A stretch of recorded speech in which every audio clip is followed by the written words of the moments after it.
It's the Brad and John Show. John, sometimes I see things in the news that when I read them, I'm thinking to myself, oh, no, hold on a minute now. Is this the Babylon Bee or is this a real news story? Yeah. Okay. Do you have any idea what I'm talking about? No, so I'm guessing it involves the great Sarah Fenske. It does. How did you know that? And was she guest hosting yesterday or something? No, hold on, let me find this. I have to refer to this because Or was this from St. Louis Magazine? Yes. Okay, you ready? Okay. You ready for this? I am ready. Okay. First off, the story is amazing because once again, we're talking. No, that's not it. Hold on a minute. Let me find it again. I thought I had it bookmarked here. Darn it. What did I do with it? Here it is. Okay, here. I had it in a different place. Okay. The headline of the story is, right as my phone loads, okay, the headline of the story is, come on, subscribe to the same. No, now it's going to lock me out. Darn it. Okay, no, here it is. Oh, no. Here it is. City building inspector has ties to second company earning $1 million plus in ARPA dollars. Now, the guy's name is, do you know the story I'm talking about? Yeah, so, and well, you give the overview of it. I did read this yesterday, Brad. Okay, the guy's name, what's interesting is they have it spelled two different ways here in the article. Maybe they corrected it because it originally says the guy's name was Banjo, first name Banjo, second name Popoola, Popoola. Now, but apparently they corrected it because I took a screenshot this morning, and this morning it said Banjo Popoola, and now it says Banjo Popoola. Popoola. Okay, that sounds better. Okay, but first off, Banjo Popoola. I'm thinking to myself, if you're going to go to a no-tell motel, you don't register as John Smith. You register as Banjo Popoola, yeah, right? I think you do, Brad. Right. Okay, but the story goes on about. Are you aware of this story? No, I'm guessing that the guy is in charge of inspections, yet he gets a piece of the action, right? St. Louis City building inspector under investigation for his ties to a construction company that's been paid $1 million by the city, also has ties to a second contractor active in the same program. The second company, which has been paid $1.35 million by the city, appears to be owned by the inspector's wife. One of the companies is owned by his ex-wife. One of the companies is owned by his wife. And between the two, well, it seems like he's got his bases covered there, right? Well, I guess so. I'm thinking to myself, this is why. Who was the legislator that just filed the Better Together resurrection? Who was that? Ian Mackey, a guy named Ian Mackey. Okay, this is why people who don't live in St. Louis City, and even why some people who do live in St. Louis City, but people who live in St. Louis County, St. Charles County, Franklin County, Warren County, or in Illinois, say, I want nothing to do with the city of St. Louis. On one hand, you've got the former superintendent of the schools who's handing out credit cards. Hey, go to Top Golf, go to Hooters, go to the theater with the company credit cards. Hey, it's only taxpayer money. And then here you've got a guy who's working for the city who's what we call this. This is not double dipping. This essentially is triple dipping, right? Yeah, that's better than double dipping. He's getting a paycheck from the city of St. Louis. His wife is running one construction company he's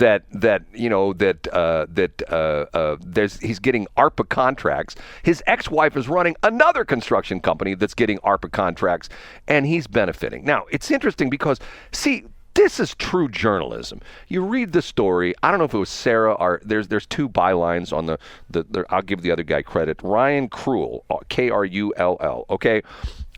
They go and knock on the door of his house. And once again, where does he live? In Wildwood. Okay. I thought when the city of St. Louis, I thought you had to live in the city. No? Is that just the cops? You probably got to know somebody that stay there. Okay. Where you stay? I stay in the Ville.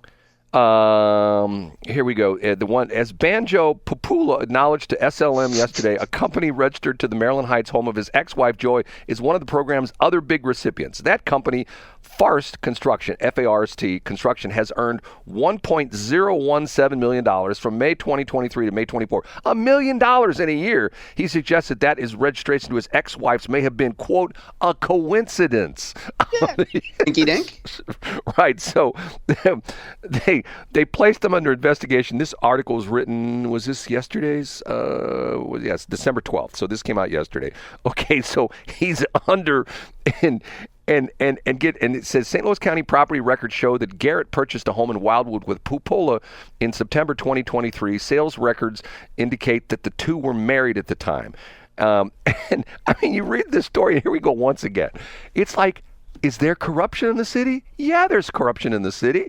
But what do you think's going to happen with this? Probably nothing again, right? Yeah, well, I don't know. Maybe like a fine or a stern talking to. It says, okay, the 4-bedroom, 2.5 bath Wildwood resident that Garrett and Popoola own together sits on a leafy block, the house decorated with Christmas lights and inflatable snowman. 4 vehicles, one without a license plate, were all parked on the driveway this morning. A man who answered the front door with a gun at his side, he answers the door with a gun at his side. Nice, I like that already. Said, I'm thinking to myself, okay, this is Wildwood. If we're talking like where you and I used to live, once again, you come to the door, you got your piece in your hand. You know what I'm saying? Yeah, exactly. That's the way you answer the door in NOCO. Okay, a man answered the front door with a gun at his side, and that no one by the name of Tanya Garrett lives there, even though she's recorded as being the property owner.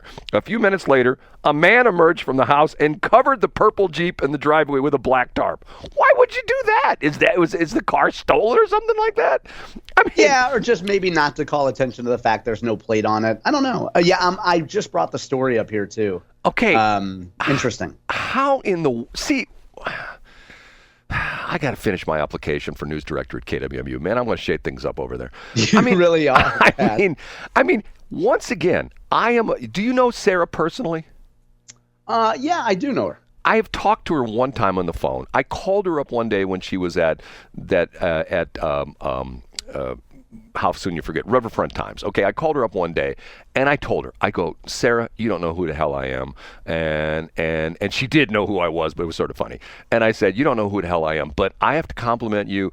You do such good reporting in the Riverfront Times. You do this long-form reporting. Remember, I don't know if you remember this, I interviewed Danny Wizentowski when he did... I do, the plane jacking thing. Yeah, the American Skyjacker podcast. And once again, this was a story that he followed for years, and he dug up all sorts of amazing facts about the crazy ties to the St. Louis area with these two skyjackings, with Alan Barkledge, with Barbara Oswald, who was the one that Alan Barkledge unfortunately had to kill in the helicopter, all this bizarre stuff.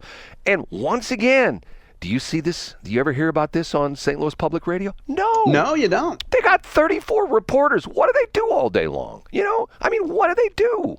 I don't. And by the way, not to put Jason Rosenbaum on in a bad spot, but remember, I texted him and I asked him if he would be able to talk to me or give me somebody to talk to about their union situation at KWMU, because I find it curious that almost all the other NPR stations around the country are going union. Once again, that's their choice. I have a problem with that because I don't think governmental agencies, and they are a governmental agency, no matter what they said, they take a Missouri state paycheck and they get the Missouri state pension. So as far as I'm concerned, they're government workers.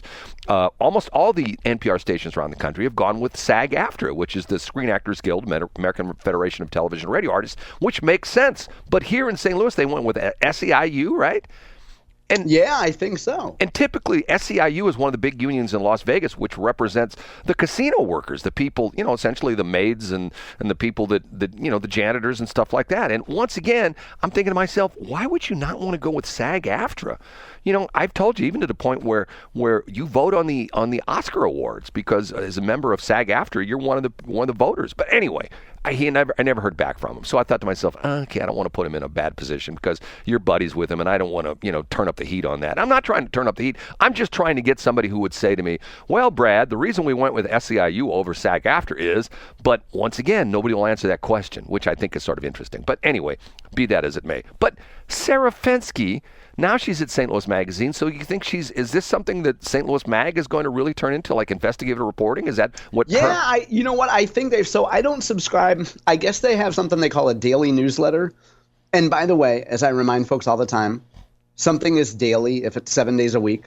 Doing something every weekday is not daily. We don't do a daily radio show. We do a weekday radio show. But I think they market their newsletter as being a daily newsletter. So if it's 7 days a week, then it truly is. Anyway, from what I hear, it's really good. I don't subscribe to it. But I've seen on social media, they've done some deep dives on stuff, from a pretty progressive point of view.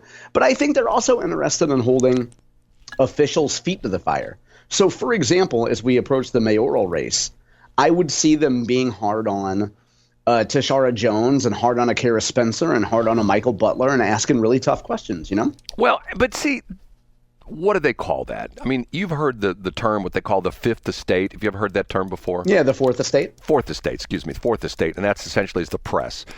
And once again, somebody said to me the other day, it's sort of interesting. They said, why is it that the newspapers are all having such trouble? And I said, well, you have to understand, same thing we have in the radio business, our revenue source, what keeps the lights on and what keeps the newspapers in business is advertising revenue. And once upon a time, the newspapers have been especially hard hit because the most profitable page on a newspaper, any newspaper in the country, pages, the most profitable pages were? The obituaries. No, the one ads, the classified advertising. Oh, yeah, okay. Because if you broke down the amount of advertising per column inch, and keep in mind, the entire page was revenue. Because if you have like a regular newspaper where you have 2/3 of it is stories and 1/3 of it is ads, you've got essentially 2/3 of that page is not producing any revenue. But if you go into the classifieds, every single square inch of that page is producing revenue. Well, when Craigslist came along, that killed that. Now it's Facebook Marketplace, which has pretty much killed that. And once again, most people, they get their news from their social media sources, from YouTube. And matter of fact, it was interesting. I was listening on KWMU yesterday. I do listen all the time. And they had an interesting report, and they said the number one search engine, or the number one spot, the number one website visited by the 20 unders, essentially the teens, the 13 through 19s, is YouTube. And it is, yeah. And once again, I found that interesting because people talk about, oh, it's Instagram. No, it's YouTube. And like when I give my presentations to groups, I did that last month at the candidate school for the Republicans out there we were, I guess, in St. Charles. I always say, number one search engine. This is Google. Number two search engine is YouTube. And a lot of people just search that. Anyway, long story made short, that's the problem because the ad revenue is gone. And we face that in a radio business because of the fact that people, and once again, people go, well, I do social media. It's free. It's not free. If you, You're right, if Brad. you spend any amount of your time doing it, it's not free. And as you know, John, when you get to be a big person, you hire social media people. I mean, you know this. I mean, did Monsanto have anybody who just essentially did, specifically social media when you were there? Brad, we had a team that did social media. And that's all they did. 100%. They were paid 40 hours a week. They were paid six figures to write tweets. And was it mainly tweets? It was tweets, and it's evolved over the last 5 years to LinkedIn. So most corporations have moved from just having like some sort of a Facebook and X/Twitter presence to LinkedIn is where companies are dumping a ton of time and money right now. Interesting. So how many people were on staff at that point in time? I know we're talking about... I'll tell you, I'll give you a 30-second overview. And the team was created in 2008, and it started with 3 or 4 people. And I would say we'll just use Bayer as an example. I won't give too many details, but there's a team based in Germany. I would say people for whom social media is their full-time job, I would say there's probably 20 people, Really? 20, maybe 30 people. Really? Yeah, and then you add – now, companies differ, Brad, because you might look at a model – let's use Boeing as an example. You have a choice. Do you want to have, a dozen – or do you want to have 20 full-time employees at Boeing, working on social and LinkedIn and things like that? Or do you just want to pay a PR agency, a Fleshman Hillard, a maybe standing partnership in St. Louis? Do you want to pay a company like that to do your PR and social media, or do you want to have in-house employees do it? And I think we know the answer has been over time to eliminate employees and go to agencies. Many companies have flipped that and have cut agency spending. So, I mean, you're going to do it. So do you want to pay an employee or do you want to pay an agency? So you're saying they've cut the agency spending? They're taking it in-house again? Agency spending, like at least from my experience, Brad, circa like 2020, 2021 was slashed around COVID time. It is a terrible time to be in the PR industry and the marketing industry right now. Currently right now? Yeah, absolutely. It's horrible. Because, I mean, I at least from my firsthand experience of people who do this for a living, those budgets were slashed 3-4 years ago. Like we're talking multi-million-dollar budgets to next to nothing. So that's because of the COVID thing, or just because? Yeah. I think a lot of it came about COVID, and then you know the cliche, Brad. COVID changed the way we work. It forced companies to say, okay, do we really need to spend X amount of time producing all this content? You know what I mean? Oh, yeah. I hear you. Well, it's interesting because, I rail about this all the time. There's a new person who's going to take over the SBA, or Trump's putting that person in. And they talked about the fact that the SBA, we gave the statistics the other day that what was that crazy number that like 97% of the people that work for the federal government don't work a 40-hour week. Correct. And they don't. And then when you take out like janitors, it's even less. Right. You take out the support services and it's 1% because the janitors and maintenance people make up 5% because they have to be at the facility to do their work. There's a statistic that came out of the SBA that if every single person that works for the SBA was forced back into their office, the building would still be 55% vacant. And I'm going like, okay, yeah. Why? Once again, John, in a corporate setting, what would happen? What would happen in a corporate setting? Whoever was in charge of facilities management would be fired immediately. Exactly. How do we possibly? And you would sell the buildings immediately, and you fire them and say, "How did you let this happen?" Exactly my point. That's the whole difference between the private sector and the public sector. And the crazy thing about this is, go back to the school thing we talked about in A Block. Don't you think there was somebody on the St. Louis Board of Education? Obviously they knew because there were wives and husbands of Board of Education members. Don't you think there was somebody on the inside going like, this isn't right? But nobody said anything, right? Yeah. It's ridiculous. But somebody, you would think in the old days somebody would drop a proverbial dime. But Brad, if a friend of yours is able to take their card and go to Schnucks and buy stuff, you don't really have an incentive to snitch on them. Well, it's sort of interesting because maybe this is a dovetailing together, maybe it's not, but you talk about dropping a dime. And that's an old phrase because there are no payphones anymore. And when they went out of style, they were a quarter, but that's a whole nother story. Okay, did you hear this bizarre story about the Luigi Mangione that the San Francisco Police Department knew about who he was 4 days previous to him being arrested? No, I did not hear this. Let's do this in C-Block. Well, it's sort of a fascinating story because of the fact that they knew his name 4 days ahead of time, and the reason why you will never guess. And it's sort of I can't wait to hear it. And there's one other thing. We're going to start out the next segment with this week's best quote by the Louisville basketball head coach. Do you know this story? No, I don't know this. This will be new to me. This is another one. This is world's best quote. This is from a press conference. Sometimes you go into the Bill Belichick era where Bill was terrible at press conferences, and there's some guys who are great at press conferences. This guy's pretty damn good, and I'll read the quote starting with the C Block, which is coming up next. Thanks for checking out the Brad and John Show podcast. This segment of the show is brought to you by John Combest's book, Stalking, Harassment, Internet Trolling, A Guide to Recovering and Rebuilding After Online Attacks. It's a great reference if you've ever been the unfortunate target of a social media attack. It's available on Amazon. Just search John Combest. That's Combest, John Combest, and the book will show up in your search results. Now it's time for another segment of the Brad and John Show. Can you handle it?